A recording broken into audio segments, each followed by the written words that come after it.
Right, welcome to episode 9. I think I've lost count at the moment of the No Balls Cricket It, it podcast. is it is episode 9. Yes. Carry on. There we go. We remember these things actually. It's Yeah. embedded in our minds. So we always forget who has to do the intros. Like, I'm just gonna make it very clear this time. Um, I've been called respected journalist, former respected journalist, disrespected journalist, whatever. Right now, the only thing that matters is that India's new star batsman and I were born in the same city. You're So born we in so now I Bangalore. No, I'm talking about Ishan Kishan, fellow Patna boy. Acha, acha, That's acha. what you have to do. Oh, That's what you have to remember for mine. For everyone else, okay. let me introduce you to Siddhant Pradhan, also known as Dinesh Karthik's biggest fan, and Ian Jagan, also known as Carlos Brathwaite's biggest fan. So, That's acha, so it. That's it. You're never doing introductions again. wow, shots fired to begin with. Hi guys, welcome back to the podcast. Sid is also known as Sidstradamus for being shit at predictions. Yeah, but I you think guys Ian already has a knew few. that. I think Ian has a few other. Sidstradamus, Mona Lisa. Oh yes, Anyway. And the for moment. moaning about thinking other people are moaning. I didn't actually moan about anything. He just assumed that I was moaning about something. So he called me moaner. Because you assumed that I was moaning about something when I wasn't. You're always There- moaning about something. So you started moaning about that. Hello, and hello, therefore- hello. Back to the show, guys. Right. Anyway, moaning aside, not that kind of moaning. We have to be serious. Right. On the show today, we'll first, of course, get through with our roundup, and then after that, we will cover the West Indies Sri Lanka series, for which Ian has a Bazinga shirt on because he's do a very big "I told you so." I can feel it coming later in the show.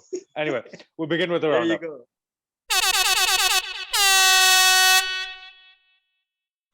Right. So, as you all know, the India women and South Africa women have been having an ODI series. It's been a back and forth series so far. South Africa won the most recent match, which despite the fact that Poonam Roth has been in great form, Harmanpreet Kaur played a great innings in that to set up what looked like a tricky target, but South Africa chased it down pretty easily. What else has happened in cricket? Oh yes, we were talking about the Vijay Hazare Trophy last time. Mhm. So Prithvi Shaw finally ran out of form in that he only scored 73 runs this time, or 70 something runs in the final, but that was enough. And thanks to my namesake Aditya Tare hitting a century, Mumbai did win that trophy against Karnataka, sorry, against UP in the final. Back to There's back. actually back to back. There's actually a great interview with Ramesh Pawar, and who's the Mumbai coach. Obviously, his last coaching assignment was a fairly controversial one because he was the India women's coach and had a bit of a spat with Mithali Raj then. But he has bounced back. He's done a good job with the Mumbai team, and you should read that interview on Cricket Info. Am I missing anything when it comes to cricket? No. Oh yes, Before we the move most on to important. before we move on to that, I just want to factually correct something. The South Africa women have actually won the one-day series against India. They went 3-1 up. The last two games they won this. But the series is not over, nah. That's all. There's one game left. The series is over. They won the series, but the series but- is not over. Anyway, Anyway, point being, okay, they won the second. your correction has been noted. अच्छा, मेरे को निकाल हटा दिया basically what happened was I'll just run through that quickly before we move on to the main event of the roundup. The South Africans won the first game, lost the second one, won the third on the Duckworth Lewis method, and then won the fourth one chasing down 270 odd. So well done to them. Disappointing for India, obviously, but yeah. Moving. I didn't add into the roundup. There was a pretty nice match with Afghanistan and Zimbabwe. Oh yeah, I was going to get to that. I was going to get to Sean Williams played a nice innings. He ended up with 100 plus. I think number nine batsman. Yeah, and nearly made Afghanistan regret making Zimbabwe follow on. Yeah. We would have, and given that this happened around the same time of year as that famous India-Australia match, we would have been inundated with comparisons and pieces and whatnot. But thankfully, Afghanistan didn't do in Australia; they won the match. Also, Rashid Yeah. Khan, It was a pretty one. 12 wickets in the game. Yeah, Yeah. Rashid Khan, Hashmatullah 12 Shahi, the wickets. first Afghani to make a double 100. Yes, and someone got a who got a century also in that match. I'm forgetting. Askar Afghan, the captain. Yes, the captain century from Ashraf Khan. Yeah. But that actually, so I mean, I don't think it was on TV for most of us, but it turned out to be a fairly thrilling test match, and of course, sealed this. Yeah, Yeah, I saw a few highlights from that match, and there was an interesting something that actually happened. The number 10 or 11 Zimbabwe batsman hit the ball towards the boundary, and just to keep the other batsman off a strike, they let the ball go for four. Like the ball stopped a few inches from the rope, so the Afghan player went over the rope and held the ball in his hand at that point, just to make it go fit to be called a four. And I think he was actually fined for it. Yeah, they got fined for that. That's like full Lagan style, when he kicks the ball over. I was literally going to say, I've never seen this apart from in Lagan. Yeah, he actually did that. So that was something from the match. Can I ask you, before we move on, have you seen the movie Lagan? No, I haven't. You must. Oh, man. You must. You must. You just must. Must? You must. All right, good. I'll check it out. All right. Good. Yeah. So anyway, Afghanistan leveled the series with that win. But what I was going to get to is, I think, the most important, biggest update that has happened in the last week or so is that we finally have an answer to our pitch debate, because the pitch from the second and third test match, that's the second Chennai test and the pink ball test of the India-England series, both of those pitches got rated average. So we now know whether those were good or bad pitches. The answer is neither. Wow. Slow claps, everybody. Slow claps. Also, last but not least, England have gone 2-1 up in the T20I series today against India. It's funny, it's the third game in a row where the team chasing has won. And there was a lot of talk about red soil today. Bumble on air decided that he is going to take all the red soil and put it in his house in Manchester. I don't know what he's going to do with it, but it's there. But Mark Wood, 3 wickets. He's going to train some England batsmen on how to play spin. That's probably the plan. Yeah, I don't know if that's happening. Anyway, either way, England go 2-1 up. Josh Butler and Mark Wood, the stars of the day. For India, big concern, I mean, other than Kohli's masterclass on how to play a high-quality fast bowling. KL Rahul has now scored 1 run in 3 innings.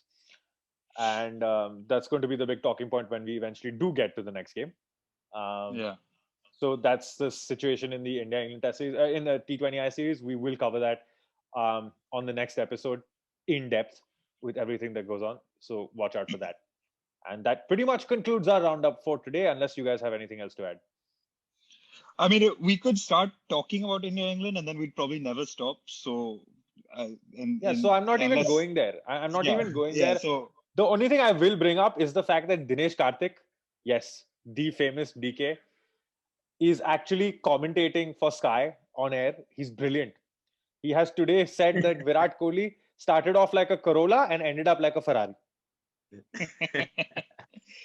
But I've seen some clips. Obviously, I don't get the Sky feed in the US, but I get the Indian feed on Hotstar. But I've seen some clips of his like mid-innings and post-match analysis from the studio, or I mean, like the studio show that they do where he's dialed in. He's actually pretty good. He's not bad. He's a hell of a lot of. He's a very good pundit. I don't think he should ever try and become an Indian cricketer again. I think those days are over. Do you think India need a finisher again? I feel like we've been missing one in T20s. No comment. No. No comment on that. But anyways, speaking of finishers and the reason Ian is on, so West Indies pulled off a 3-0 series win against Sri Lanka in the ODIs, which is what Ian predicted. we'll just remind everyone that he predicted 3-0. I predicted a West Indies series win, but not 3-0. And Sid Stradamus predicted a Sri Lanka win. Sid Stradamus was totally wrong. Sid Stradamus, sorry. Not even close. But the last two games were tight. Sri Lanka bowled well to restrict the chase for a while, and then West Indies always did find a good finisher, whether it was Pollard or Puran or Darren Bravo had a good innings in the last game. But they always found a way to get over the line. It was good to see the batting performances there. So 3 games, 3 chases, 3 wins. Yeah, I was gonna say the same thing. Just like how the India-England series is going, the side chasing has been victorious in all of them, and it's the same thing that happened for the West Indies series. Yeah, I think the difference there is that I think as with India, especially the issue has been more that the pitches have gotten better to bat as the game has gone on, so it's easier to bat second. Whereas I think in this case, West Indies are just Sri Lanka don't have a very explosive batting lineup. They have a few. Hasaranga, I did not realize when we were talking about him in the T20 series how good of an all-rounder he is. We were only talking about how dangerous a spinner he could be.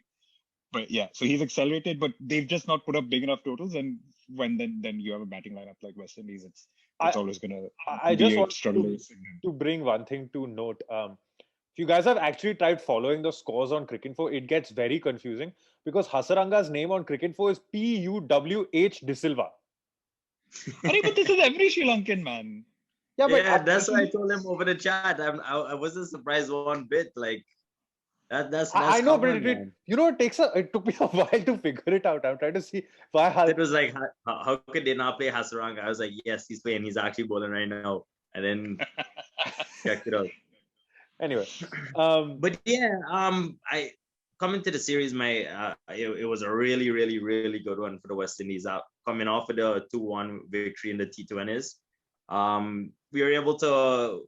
The batting was a huge question mark, but I did mention, and I do believe in Shai Hope, Darren Bravo. I think stood up quite nicely, and in all of the games, we bowled quite decent, restricted them to average or slightly below par for our innings totals, and then the batting was just really, really good in the first 2 ODIs. Solid starts from Evan Lewis and Shai Hope, who I have to give a special shout out to. His innings in all 3 tests were 3 ODIs, were very, very, very good. And I think he anchored the innings for most parts, and the other guys batted around him and 3-0. That was really good for us. For somebody who's supposed to be gloating, he's rather muted today. He was gloating more the other day. It's like so calm and composed, like he's trying to present West Indies as this all-conquering side. We will be, don't worry. We will be. We on the road to that, don't worry. Now you're trying very hard. We started with a trophy in October, November 20 the World T20, and then 2023 we can do well in the World Cup 50 overs also, don't worry. By my calculation, you need 4 special players for that World Cup triumph. Anyway, we'll get into that. 2023, right? So Chris Gayle will be how old then? No, one sec. Chris Gayle is not part of he's not part of the setup right now. I mean, in the ODIs, we carry in the weight without him. But are you sure that at 43 or 44, when he decides, you know what, I want one last shot at glory, West Indies will say no to him? Yeah, I think if he out of form, they will definitely. Also, just to answer your question as to how old he is, same age as Shahid Afridi. Figure it out. Shahid Afridi has still been providing us some highlights in the PSL, which we didn't really get to it in the roundup because I don't think any of us really cares about the PSL. We unfortunately have missed one very important thing from the roundup. What is that? Before we go back to the West Indies, the inclusion of Shahjeel Khan. I didn't keep that in. I didn't keep that in roundup because I thought you wanted to get to it later. But okay. No, I didn't want to get to it later. I wanted to get to it anyway. But we can discuss it later. We'll discuss it at the end. Yeah, we'll get it. We will finally get to it later. Yeah, we will finally get to it later. Back to the West Indies. Yeah, man. But yeah, just I think as much as West Indies did really well in that series, I still think there are a few categories where we're lacking. We need another fast bowler, I think, to go with Alzari Joseph, and I think the spinning department also needs possibly another player in there. Should Fidel So, Edwards come back? well, you know my thoughts on it. I won't rule out. I mean, he's fast, he's furious, and he bowls wide.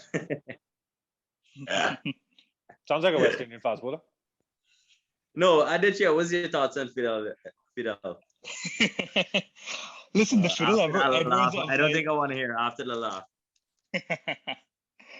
the Fiddle Edwards of 10 years ago, I actually used to really like him as a bowler. Mhm. The Fiddle Edwards of now, I cannot see him being a long-term or even really a short-term solution when it comes to West Indies like bowling plans. The question I have for you though is, do you think Jason Holder is good enough? Should be in the ODI side as a bowler? Because I know he technically comes in as an all-rounder, but he bats so low that it very rarely happens that you're relying on him as a batsman. So it's just analyzing him as a bowler, and he's been a little up and down this series. I have to disagree with you on that one because of how inconsistent the West Indian batting is. Jason Holder comes in and plays a crucial role with the bat, whether it's as a finisher or whether it's to anchor the end of a chase.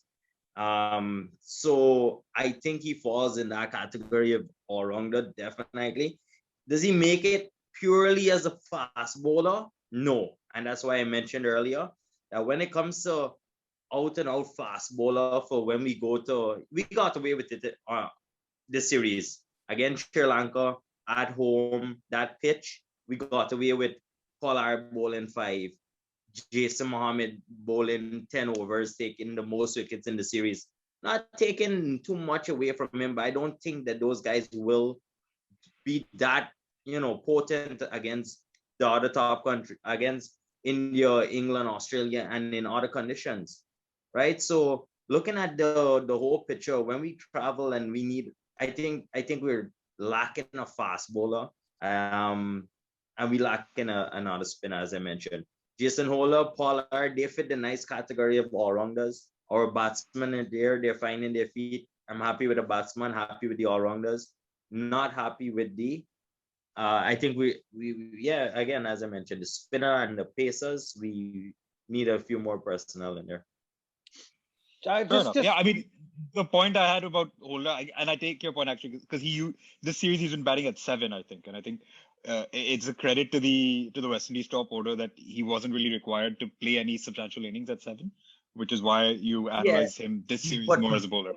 But fair enough. But when he was needed, the few times he was needed at the end, when we weren't completely over the line, and it was in the T20 matches also. He's very, very, very important as a player for the West Indies in ODIs and T20s, in my opinion.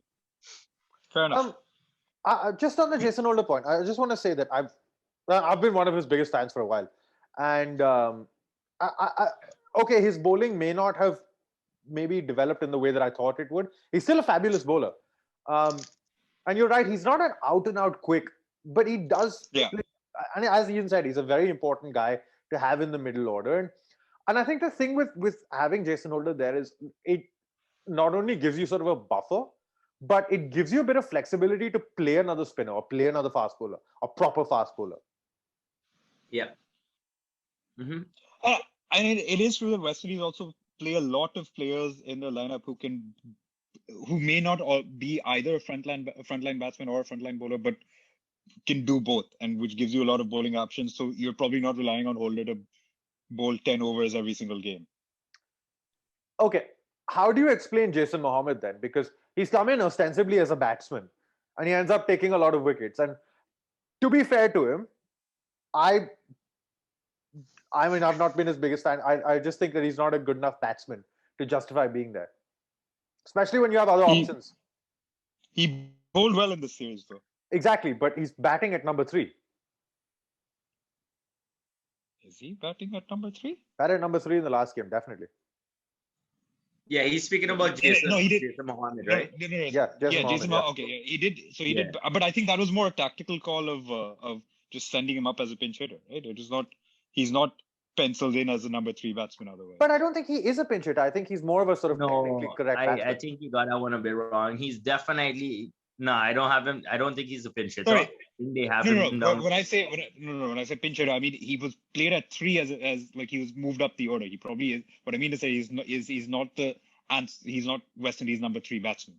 He Well, can be is that's all I'm trying to to be say. honest, in the top 6 for me, I think he's the weakest link when it comes to the top 6 and the batting. I don't have his bowling down to be that potent against stronger teams and in other conditions. And his batting, I think there are a few other players in circuit in and around the setup that could possibly take that spot. And again, off the bat, I would hope and think that Shimron Hetmyer should take his spot at one time. I just think he's too talented. He's too talented in terms of batting spin, batting pace, and having that nice mixture of aggression. And gets a bit ahead of himself sometimes. But hopefully this little drop in, hopefully this little drop from the squad and everything from all 3 formats, does something good for him, and he comes back stronger. He got dropped for fitness reasons, right? Not for like form or T20s and only for the T20s and ODIs, but for the Test match, he actually passed the test apparently, but he just didn't make the team. Right. A couple of questions. One, okay, so if Jason Mohammed doesn't play, Hetmyer obviously walks in. 2, does this squad have a place for Roston Chase as an ODI player, not as a Test match player? Possibly does, yeah. I do believe he's a very good batsman, and if I would actually play him above Jason Mohammed. So I would keep the openers Evan Lewis, Shai Hope. I put Darren Bravo at 3. Sorry, find a spot there. Shimron at 4, and then Ross and Chase at 5. So I think Ross and Chase definitely has a spot in the one-day team. We spoke a bit about after the last podcast actually of how West Indies were just completely unable to play Hasaranga, and they then have gone out and proved us completely wrong, and just shows you how much we know about cricket. Can you? I have one request for you there. Can you please just change the word "we" to "I" in the? No, I can't, because you're also this. You're included in this. No, again, small. It is very important. The 11 players that you put on the field, it's very important who you choose. And the two changes up front, just having Darren Bravo there and Shai Hope made a huge difference in the 11 in terms of just playing those spinners, in terms of just anchoring the innings, rotating strike, especially Shai Hope for that point. But personnel, those guys are very good. I can't reiterate how much Shai Hope is doing well, how amazing his career is thus far in terms of ODIs. Averages around 54. He's been a really good ODI batsman. Yeah. One of the best ODI batsmen in the world at the moment. Yeah, definitely. I believe he has like 19 50s and 10 hundreds in 80 matches, 78, 79 matches. So he's really, really good. He's taken to that opening position nicely. I forgot one name in the 4 before Ross and Chase. So you'd have Darren Brown, the same order what we had, but instead of Jason Mohammed, I gonna have Ross and Chase in there because Nicholas Puran is there. He's speaks to himself. But it's amazing actually. So the West Indies for me in terms of ODI cricket, I'm missing maybe 2 or 3 things. Evan Lewis has to be a bit more consistent as an opener, and then I would say okay, that spot sort of those 2 spots are then nailed in. Adding Hetmyer would be one of the biggest things because I just think he's such a talent. It's unbelievable that he can't get more game time. I don't know what he's doing, but it doesn't seem to be working. But if you look through that batting lineup, you look at people like you look beyond Darren Bravo. Darren Bravo is another thing that we'll come to in a second. But you look at Puran, you look at Karen Pollard, and you look at Jason Holder. Those three in the middle, like the lower bit of the middle order, are really, really dangerous. They are dangerous, dangerous players. Yeah. I agree. I mean, like I said, I think the team that we have, the batting and the all-rounders definitely pick themselves. It's a power top 7, top 8. In terms of the spinners, it's not to say that I don't rate any of them. This guy Akil Hussein has been doing quite well. We have Kari Pierre in there. He's quite good also. But you possibly think there's someone else in and around that spinning department. And for the Pacers, I was happy how Alzari carried himself. Mhm. I just think he needs a bit more refining, and I think it would be good if he has a nice proper fast bowler to guide him, or even be hand in hand with him. You go on a fast bouncy track, a green track. Alzari, yeah, fine, but who is the other pacer that West Indies have? O'Shane Thomas that company would walk into this team, wouldn't he? Who's that? O'Shane. I mean, I think he's good also, but he hasn't been in and around it for a while. I don't know if it's fitness. I thought we missed Sheldon Cottrell. Mm-hmm. I was gonna say, are we? Yeah, I was gonna come to Cottrell as well. Is Sheldon Cottrell gonna walk back in once he figures out? He was another one who got dropped because of fitness issues, right? Yeah. Yeah, I think he schemes in quite nicely and bowls at a good pace. Nice left hand variation, left hand bowler. Left arm bowler. I definitely think he should be part of the squad going forward. Cottrell's got this awkward action as well. It's all arms all over the place. Yeah. You play him well and you use him up front. Steams in, bowls quite quickly with the new ball. He could be really tough. Yeah, he's a little shaky as a death bowler, but he's good up front. Yeah, definitely. That's why I made the point. Use him up front a bit more. I think once the team management and stuff see that, and they use him accordingly in the right situations, you bowl him with a new ball, and he'll give you a good set of overs up front. Real fiery pace bowling, nice bouncers, nice yorker. Could bring it back. Yeah, Cottrell is definitely up there as a person to accompany Alzari. Mm-hmm. Mm-hmm.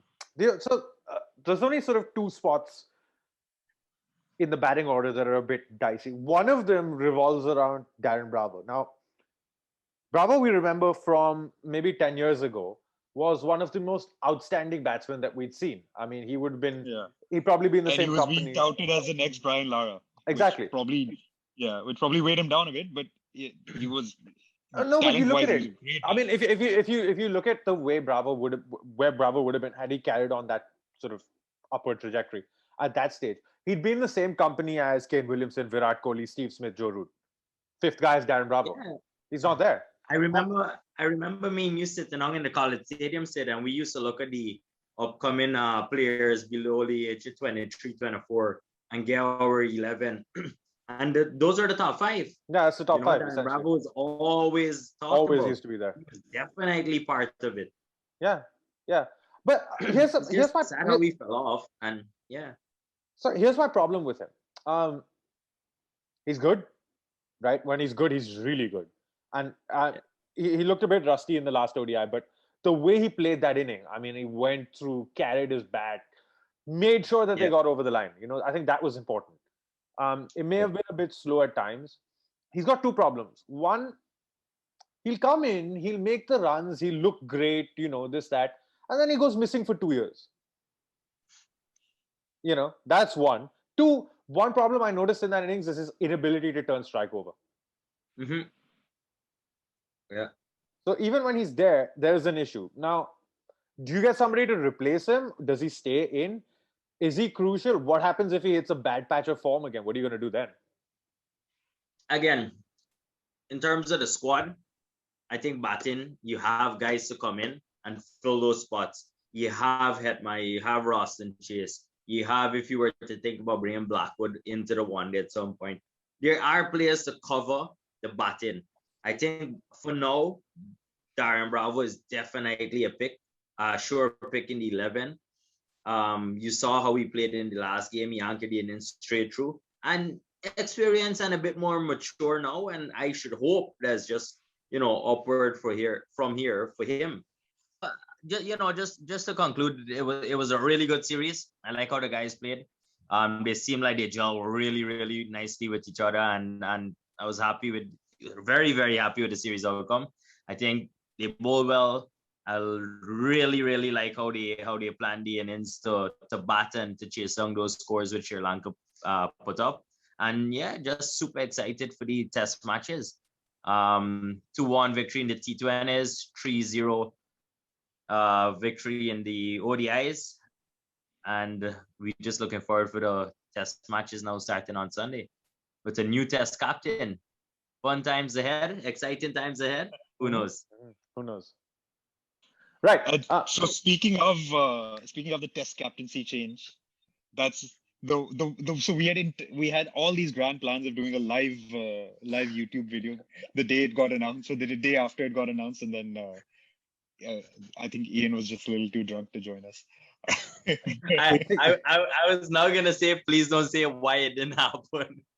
But thanks. Basically, what happens is always, this is a standard problem with this podcast. For starters, it was a Friday night. Yeah, I can't blame him for being drunk on a Friday. Right? It was a Friday night. 1 minute. Right? Who's blaming To him? be fair, also no one is actually blaming you. No one's blaming him for anything. But just so you know, when stuff is supposed to happen live, invariably one of us is hungover or drunk. Anyway, let's get to it. Big test captaincy change, obviously. Craig Brathwaite, did I say that right? Or was it? No, sorry. It was Carlos Brathwaite. No, it was Craig Brathwaite. No, wait. This was a common theme when they just said Brathwaite. Everyone thought Carlos Brathwaite had been brought in as test captain, and people started losing their minds. No way. Like I said on our WhatsApp group, Ian Bishop told me to remember the name, so I remembered the name. Anyway, my reaction was genuinely, what the fuck? How did he come from not being in the test side to being test captain? And I was like, oh, not Carlos. I think that was the common something. Right there, right there. That would have been the end. We would have had that one with that. This one maybe didn't deserve it. Carlos Brathwaite becoming test captain would have deserved a live show. No matter how drunk. In fact, it would have been even better if Ian was drunk and showing up for that. Definitely.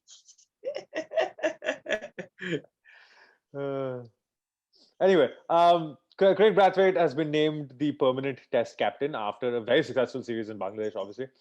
And Jason Holder's been replaced. He's now no longer captain in any of the formats after doing it for such a long time. Yeah. Interesting times, that's for sure. I think they're basing it on the performance of Craig in the Bangladesh series that recently concluded. And he came away from there with a 2-0 victory. I'm not sure. I think if Jason Holder if he did go on tour to Bangladesh and he put up a good fight, I think he would have been retained as captain, and this wouldn't have necessarily happened. To lose it in this manner, I'm not sure about it. I would have possibly given him this home series against Sri Lanka, just to see how he goes about it, just to see how things go. It's a 2-match series against a similarly ranked test team. And I think, to be honest, in my honest opinion, is Jason Holder has done quite well with the test team, especially. I think he's brought the guys together because we were quite low when he took over the captaincy, and I think he's done a quite a good job to bring them together. And we have won a few good series under him, won a few test matches away from home, and so on. So I would have possibly given him this series against Sri Lanka as maybe a final one, just to see how it goes, and then from there, if it wasn't if he wasn't successful, then think about moving on and choosing Craig at that point for the future series. Um, I mentioned in the previous podcast when West Indies won against Bangladesh, not completely certain about Craig.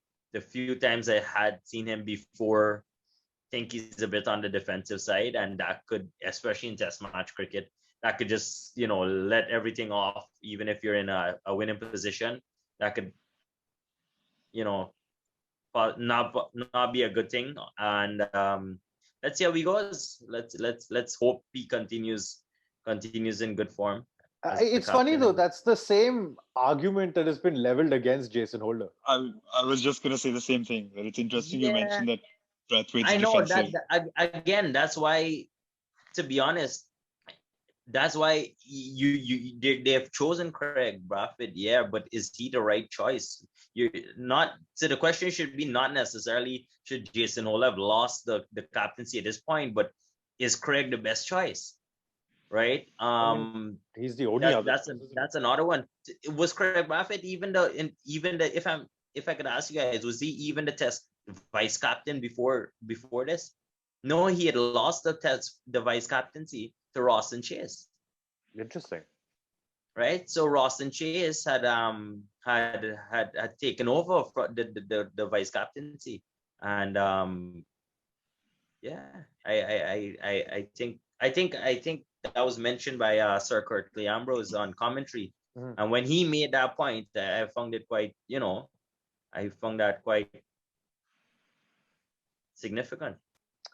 Yeah, well, that leads us straight into the Test series. I think this is the one format where the West Indies are a significantly stronger team than Sri Lanka. I mean, I think coming out of the last two series in the other formats, I think that's the point is that they're now significantly stronger across formats compared to Sri Lanka. Also true. But and of course the one thing here is that Sri Lanka's batting is just going to do something crazy. Whether they might score 400, they might score 400 in like 90 overs or something, and they might be all out for 90. Both equal possibilities here. The other thing you're going to get for certain is a nice spicy wicket. Yeah, and it should suit the West Indian fast bowlers a lot. Yeah. Sadly for Sri Lanka, they lost Angelo Matthews, who returned back to Sri Lanka. I think that's a big blow for them. He's not in the squad anymore, so I think that's a big hole that they're missing. I honestly think West Indies have it. Shannon back, Kemar Roach back. I think the lineup is good. The batting as well with all the big guns back. Jason Holder's back as well in the Test team. Yeah, Jason Holder back, but to be honest, is not having Hetmaya and not having Shamar Brooks. Those are two guys that I thought would have returned. But they're not even in reserves. Interesting that they went with both Nkrumah Bonner and Kyle Mayers. Yeah, I mean, they pretty much earned their spots after their performances in Bangladesh. Well, yeah, to be fair, yeah, not surprised about that at all. I think both of them did very good to definitely continue. Earning, staying in the squad. So I mean, there's no argument here. I think the West Indies are just a better Test team than Sri Lanka in general. And predictions, I'm going 2-0 West Indies. I'm also going 2-0 West Indies. Yeah, definitely. I'm going to 2-0 West Indies. I hope you guys don't jinx us now. But it's Sri Lanka. They're going to give you 10 wickets in one inning. Oh gosh. Now look at Dinesh Chandimal going through on 200. Oh. Dikwela, they really don't have that many great batsmen. I mean, that's their problem. Vishal Punera is only known for that one inning. Dinesh Chandimal is the only one of any real quality. And then you have Dikwela, who's a bit hit or miss. And I would say Karunaratne is also a pretty good batsman. Oh yeah, and Karuna. Yeah, he was good. Yeah. I think Rakeem Cornwall can rip through them. Rakeem Cornwall and Shannon Gabriel. Yeah, I think it'll be the seamers. I think Gabriel and Alzari Joseph. Yeah. Mhm. So What do you guys think about Captain Craig. the change in captaincy? I honestly, I think there's been a lot of talk about Jason Holder as being a little too defensive, and I mean, obviously, it's hard to judge him purely by record because West Indies quite often. I genuinely don't mean to say this as a slight, even though it came off as a really funny one last time around. But quite often, when West Indies come against teams like England or India or Australia, New Zealand, they are going to be going into those series as the underdogs, as the weaker side, because they just generally are in test matches. In limited overs, obviously, it's a much more even playing field. But so I think in that sense, Holder maybe is defensive by default because unless he's got England at home, in which case they just then you can attack us for whatever reason. For whatever reason, England just cannot play in West Indies. They will either fuck it up through some stupid comments in by someone in the media, or they just don't play well. And West Indies generally do have a good fast bowling attack. But yeah, I think because of that, he's kind of defaulted to being defensive, and that's kind of gone against him. I mean, obviously, then his record reads as like I think he has, if I remember correctly, it's like 11 wins and like 22 or 23 losses plus and a handful of draws. So, like as captaincy records go, it's not particularly inspiring. But then he's been very good as a motivator of players. Of like I think his teammates have enjoyed having him as a leader and having his backing. But so it's one of those things where he's maybe a good man manager, but maybe not that great tactically. And so you have to kind of balance one or the other. I think seeing the Bangladesh series, Brathwaite was also a little bit defensive, but also he was playing with West Indies, like the second string side of West Indies. And I think, and even then, there were times where he was probably a lot more proactive than Holder would have been, whether it was bringing himself on the bowl, whether it was getting the right, like setting in out fields, which is now, I think, fairly common for most spinners. But I think West Indies have been a little bit late to that party, but he did that. Yeah, so I think he just made the right moves at times, even if they were pretty obvious moves to make. And look, they've come away with a 2-0 series win. I do think he should he should literally from to the end of his days as a cricketer, he should be buying Kyle Myers' drinks. Kyle Myers should not pay for a drink ever because he's pretty much won Brathwaite the captaincy. Yeah, because of that bloody the miracle. The miracle. No, I mean, to be quite honest, right? I don't think it's going to make much of a difference because the way the West Indies are going to have to end up playing that Test cricket if they're not playing a weaker opposition like maybe Sri Lanka or Bangladesh, you're going to be on the defensive most times against India, Australia, New Zealand, teams like that. So I don't really think it's going to make much of a difference. But hopefully we get to see a more attacking style. I think that's the only thing you can hope for. I'm not pinning my hopes on it though. So we are defensive at this stage because of obvious reasons, right? Because of lack of everything at that point. But I mean, I would like to think we definitely have risen to some extent, and we continue, and the batsman pulling it together a bit more. The bowling is the bowling. I think we should. I should hope that we start giving the bigger teams, more competition and not just that defensive, the whole defensive talk as you just mentioned. No, I mean, if West Indies decide that every team is England and they've said something against them, then it'll be fun. Otherwise, God knows what happens with the rest of them. Spicy one thing pitches, for sure, at least Roach. I mean, I don't think Roach is in. No, Roach is in the side, but I think he's a minor fitness doubt, I think. But spicy pitches, unleash Gabriel and Roach, and Azari Joseph, I guess, will probably get in as a third seamer. And Jason Holder in test matches, I mean, unbelievable. Absolutely unbelievable. Fantastic test. And I think he would probably, as far as fast bowling all-rounders go, I think he has a claim.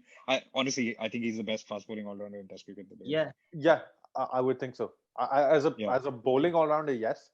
Yeah. The only comparison, I think overall you'd probably say someone like Jadeja.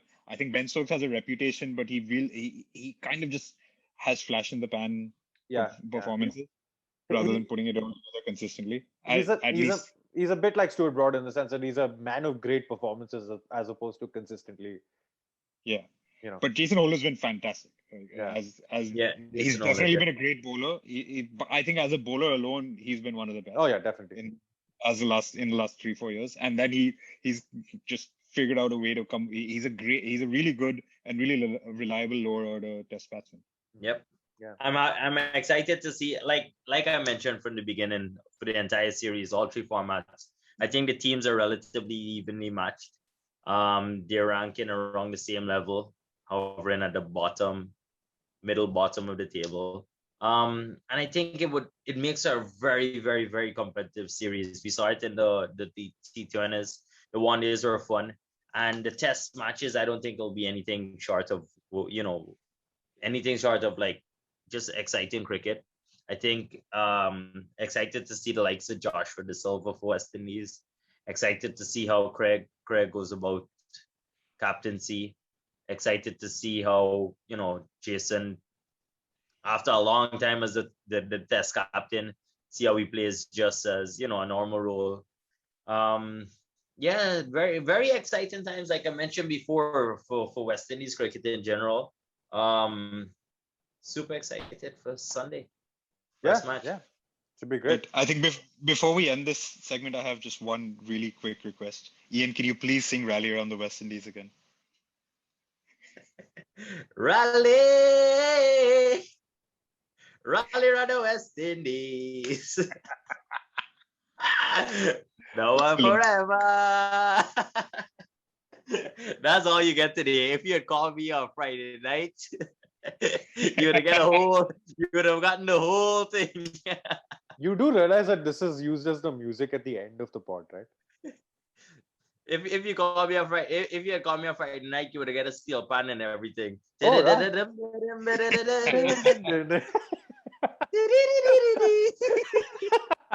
all the instrumentals you would have gotten. No worries. Oh my gosh. I think honestly we should probably just record a version of that, and that can be our theme song. Yeah, maybe. Rally around the No Balls podcast. Yeah. Right. Moving on. All right. So predictions, right? 2-0 West Indies. 2-0. All of We've us all agree? said 2-0. That's All of all us we have said got? 2-0. All right. Yeah, it's pretty standard. I mean, I don't see Sri Lanka. I mean, they might compete, but I don't see them winning. And just throwing it back very quickly to the other series. Now we England at 2-1. What are you going with? How is it gonna finish? Whoever 2 chases. more to go. Yeah, I'm sticking to my England 3-2 prediction.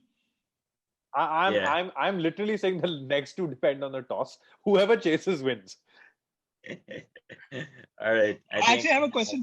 Okay, so since both of you are medical professionals, please explain to me how we had what's the capacity of that stadium? 130,000, I think, right? Mm-hmm. How we decided that 130,000, 50% capacity during a pandemic is great.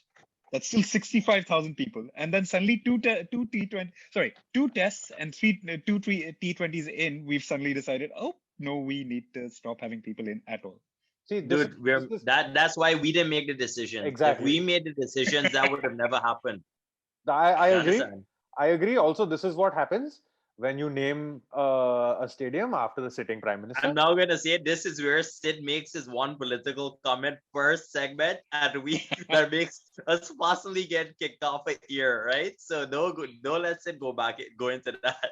Also, because we are not making the decisions, and the medical professionals didn't make those decisions, the government did. Exactly. That's why. That's why. That's all I'm going to say. All right. So I have one last thing to add, just to refresh the memory, you guys and for viewers or listeners. 5 years ago on this day, Throwback Tuesdays. Today's Tuesday, right? Yeah, Throwback Tuesday. Famous West Indian versus India match semi-final, 1KD T20 semi-final, victorious. Huh? We really you guys need to remember get him. that? We really need Flashback? to get him. We really need to get him on. We really need to get him on when the West Indies are losing. Rally around the West Indies. No, yeah, 5 years ago today, West Indies en route to, of course, winning that year's World T20 It wasn't 5 years ago. It was 5 years ago. Not this early. It was 5 years ago. But it was 5 years ago. I just don't think it was 5 years ago today. Yeah, was. March 16th, It was 2020. Yeah, March 16th. Yeah. March I 16, am 2016. looking this up. Hang on. I'm fact checking you guys. Wait. Wow. And this is where we have to advise our viewers: please fact check everything you hear on this podcast. March 31st. March 31st was the correct answer. Man, it's 21st somewhere. Yeah, yeah, general. Today's We're 2 weeks off. they didn't have to know that. You brought it up. Now suffer the consequences. With that being said, I think I blame Facebook memories for that. When I sent you guys the photo. Yeah, you must have just been at a different West Indies match. No. I'm certain it was that one. I was there with him. No, what is the photo? Check the photo that I sent.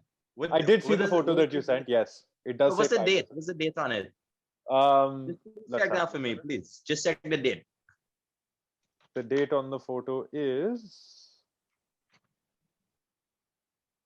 March. March 16th, 2016. Yeah, can't really argue with that. The curious case of when West Indies beat India for more reasons than one.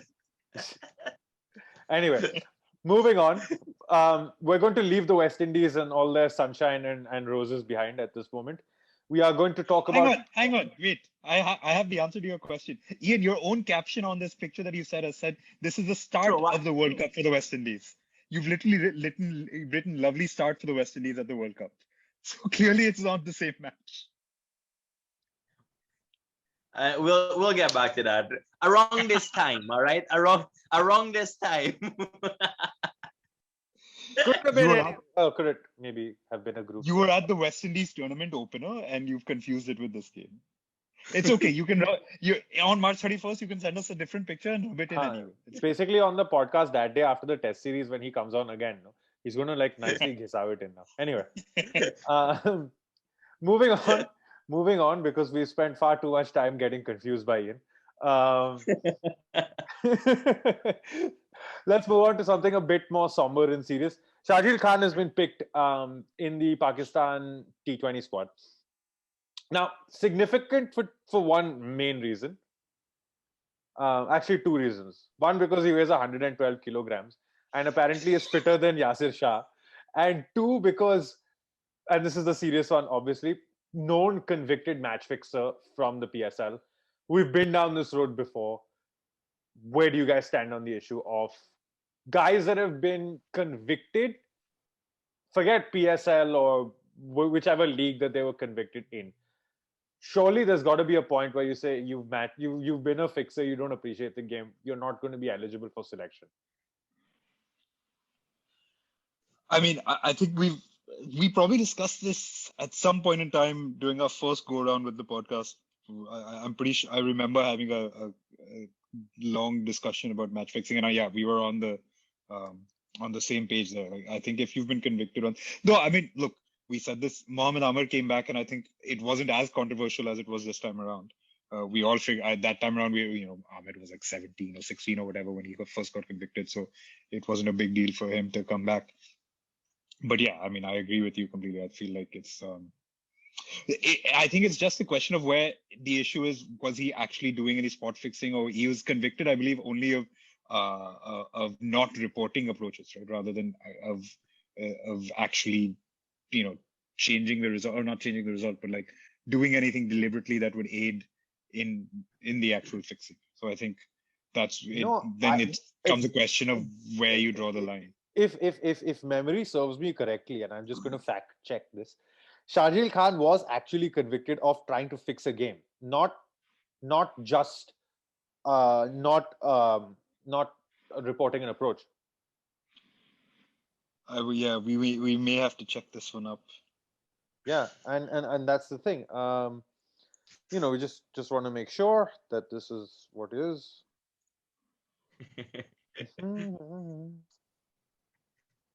I like how you guys giving your own fact checks, so just for fans, our viewers to be fully informed. He was convicted of spot fixing, just so you know.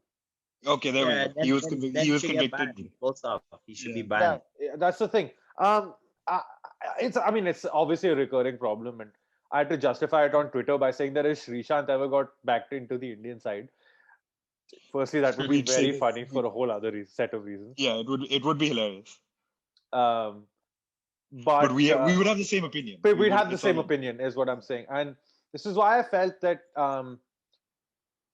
you could forgive Mohammad Amir, but whether you forgive um, Mohammad Asif, Salman Butt, Yeah. or you know people like that. I mean, Shahjid Khan is much older at this stage. He was what? This happened when 2017. 2016. So It's been five. He's so served he his 5-year ban, and it's immediately correct. after So the he's 5-year ban that he's back. yeah. But point being, he himself was like 25, 26 years old when this happened, and of course this happening after the spot fixing scandal of Yeah. 2010. So it's like you. So it's you. There's enough previous there where you just like you can't argue. Being too young, being led astray, not knowing what's happening, etc. Like those things just don't come into the picture because if at that point in time, you know what you're doing is wrong. Yeah, yeah. No.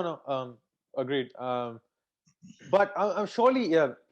I don't know. I think I've had this discussion with Ian a lot over the years, particularly in relation to Marlon Samuels, who was also convicted of match fixing. Um, but it's just one of those things where you feel cheated by the authorities in a way, don't you?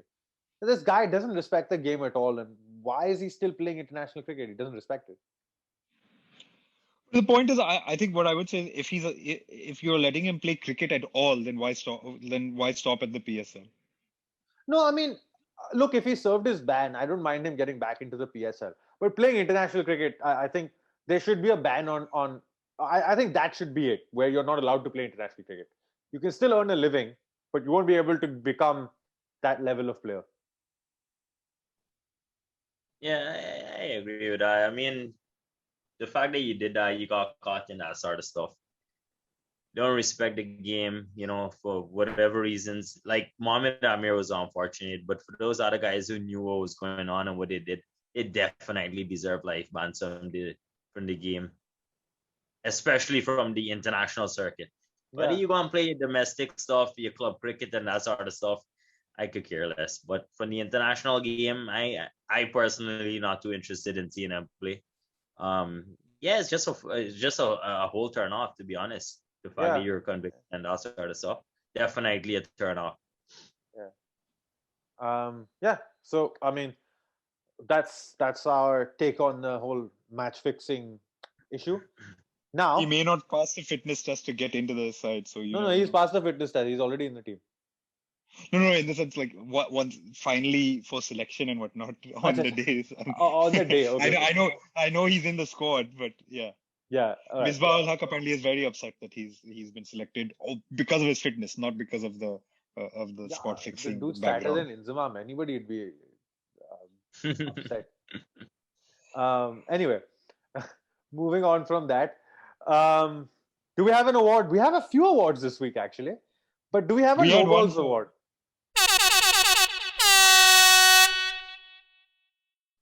You wanted to give one to are you giving it to Johnny Besto or to Ian Chappell? No, I'm giving it to Ian Chappell. Johnny Besto, Okay. किसके लिए award देना है? I mean line उसके बारे में तो line उसके बारे में, he didn't come up with the line, na.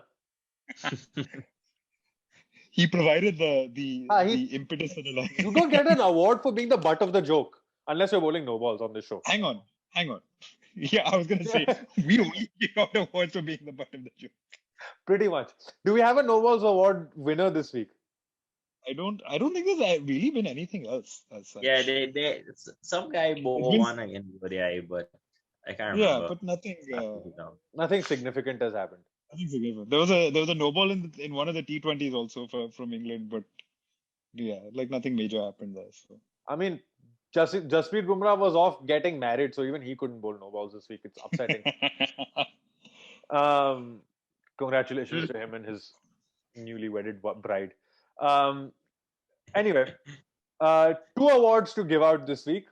One, I have to read out this quote because it is just complete genius from Ian Chappell. I mean, There is no way somebody else could have come up with it. This has to be one of the funniest things I have read in a long, long, long time. And now for some reason I can't find it. I found it here. Hang on. So, Here we are. so you found it? You're reading Yes, it? I found it. Do you want me to read it, or do you want to go ahead? Go with for that? it. Go Go for for it. it. Okay. Go for it, Sid. It's about Johnny Bairstow and his exploits in the subcontinent and England's completely ridiculous rotation policy, right? So he goes, after acclimatizing in Sri Lanka with a reasonably successful series, Bairstow was sent home to rest where he endured the rain and snow for a month. He was then expected to reappear in the heat of India and be a savior at number 3. Is it any wonder he finished the series with more ducks than an English aristocrat in hunting season? It's just, I think it is a line of genius. oh, Ian my. Chappell for the win, dude. Ian Chappell wins our first quotable quote award for the week. But unfortunately, he was given strong competition by none other than Dinesh Karthik himself, who today, when you You've see, mentioned it already, but yes. we have mentioned it already. I have mentioned it already. But he said about Virat Kohli's innings in the third T20. He starts like a Corolla and finishes like a Ferrari. I mean, it's- Just Oh my god. That was epic, dude. just because it's Dinesh Karthik, I'm not giving him an award for that. Ian Chappell's the only winner this week. But wow, it's been a very non-eventful week for no balls, but eventful Yeah. on the quotable quotes segment. And long live Dinesh Karthik, the Pandit. Especially as that means the end of Dinesh Karthik, the international cricketer. Yeah, that definitely. Yeah, and Sid's disappointed. no, I'm Sid won't get disappointed. I'm disappointed because it's the end of the show more than anything. Ian, we have to like get all your friends together, and I'll be part of this conversation. We need to figure out a way so that when we do our fantasy draft, Dinesh Karthik ends up on SP's team. Like it has to be done. You do realize I have to pick him. I will not. Yeah, so we will contrive it somehow. We'll leave you with no Even choice. if I have the choice between Dinesh Karthik and Jaydev Unadkat, I will pick Unadkat.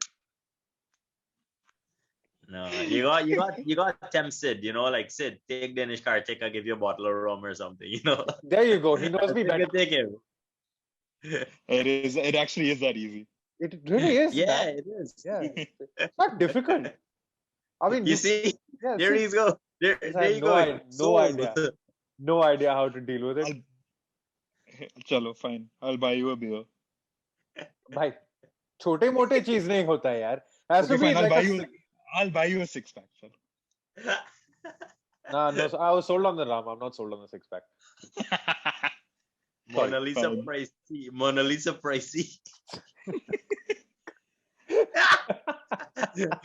Mona Lisa acted so pricey.